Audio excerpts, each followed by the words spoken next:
Section number 56. Abatement of offense punishable with imprisonment. Sir, this is one of the easiest sections, sir. అర్థం చేసుకోవడానికి try చేయాలి. Right sir, ఈ person అబేట్ చేసి ఈ person ని ఒక అఫెన్స్ చేయమని చెప్పాడు. ఏం చేయమని చెప్పాడు సార్? ఒక నేరం చేయమని చెప్పాడు, అఫెన్స్ చేయమని చెప్పాడు. దేనికి పనిష్మెంట్ అయితే ఇంప్రిజన్మెంట్ పడుతుంది. ఇంప్రిజన్మెంట్ అంటే జైలు శిక్ష పడుతుంది. Right sir, simple. అండ్ దాని ఒక అబేట్మెంట్ కానీ పనిష్మెంట్ చెప్పకపోతే ఈ చట్టంలో ఆ సందర్భంలో ఈ పర్సన్ కి ఎంత పనిష్మెంట్ పడుతుంది, ఎప్పుడైతే ఈ పర్సన్ ఆ నేరం చెయ్యట్లేదు. రైట్ సార్, అంటే ఈ పర్సన్ నేరమే చెయ్యట్లేదు, బట్ జస్ట్ ఈ పర్సన్ అబేట్ చేసినందుకు. ఎలాంటి అబేట్ సార్? ఎలాంటి ఆఫెన్స్ కంటే దేనికైతే ఇంప్రిజన్మెంట్ పడే ఛాన్సెస్ ఉన్నాయి. అప్పుడు ఈ పర్సన్ కి ఎంత శిక్ష పడుతుందంటే they said 1/4 of the longest term for that offence. Simple. Right sir.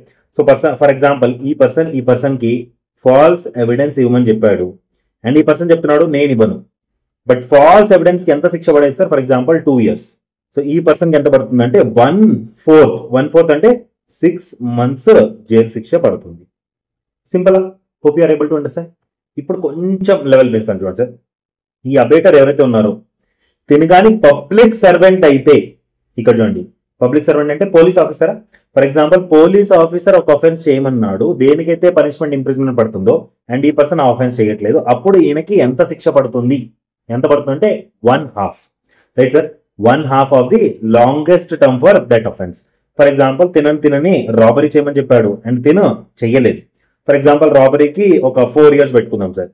So అప్పుడు ఈ పోలీస్ ఆఫీసర్కి ఎంత పడుతుంది సార్? 2 years పడుతుంది. సింపుల్. ఒకసారి సెక్షన్ ప్రాపర్ గా నేర్చుకోవడానికి ట్రై చేద్దాము. ఒకసారి చదువుదాం సార్ వేరే లాంగ్వేజ్. దాని తర్వాత ఇలిస్ట్రేషన్స్ కూడా ఉన్నాయి. ఇక్కడ ఇలిస్ట్రేషన్స్ ఉన్నాయి చూడండి. Right sir.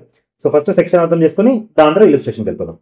Whoever abates an offense punishable with imprisonment shall, if that offense be not committed in consequence of the abatement and no express provision is made under this Sanhita for the punishment of such abatement, be punished with imprisonment of any description provided for that offense for a term which may extend to 1/4 part of the longest term provided for that offense, or with such fine as is provided for that offense, or with both.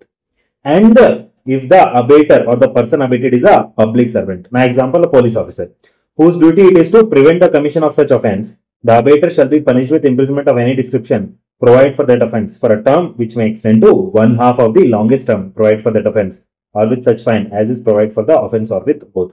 Sir public servant కి ఎందుకు punishment ఎక్కువ అంటే, ఎందుకంటే sir వీళ్ళే కాపాడాలి sir జనాల్ని. వీళ్ళు కాపాడే బదులు కానీ ఆ మనుషులకి ఇంకా హెరాస్మెంట్ చూపిస్తున్నారంటే that's the biggest problem. So అందుకని వీళ్ళకి 1/2, వీళ్ళకి జనరల్ పబ్లిక్ అయితే 1/4. Right sir. ఇల్లుస్ట్రేషన్ చూడండి sir. A instigates B to give false evidence. Here if B does not give false evidence, A has nevertheless committed that offense defined in this section and is punishable accordingly.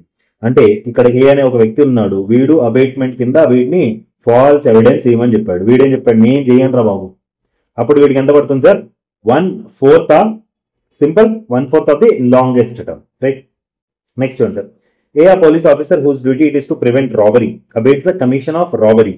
Here, though the robbery be not committed, A is liable to 1/2 of the longest term of imprisonment provided for that offense and also liable to fine. So, police officer ఈ person ని robbery చేయమని abatement చేశాడు and by suppose తిన robbery చెయ్యకపోయినా కానీ ఈ public servant కి అబేటర్ కి ఎంత పడుతుంది sir punishment? 1/2 of the longest term. Right sir. Third illustration మీరే చదవండి. Done sir.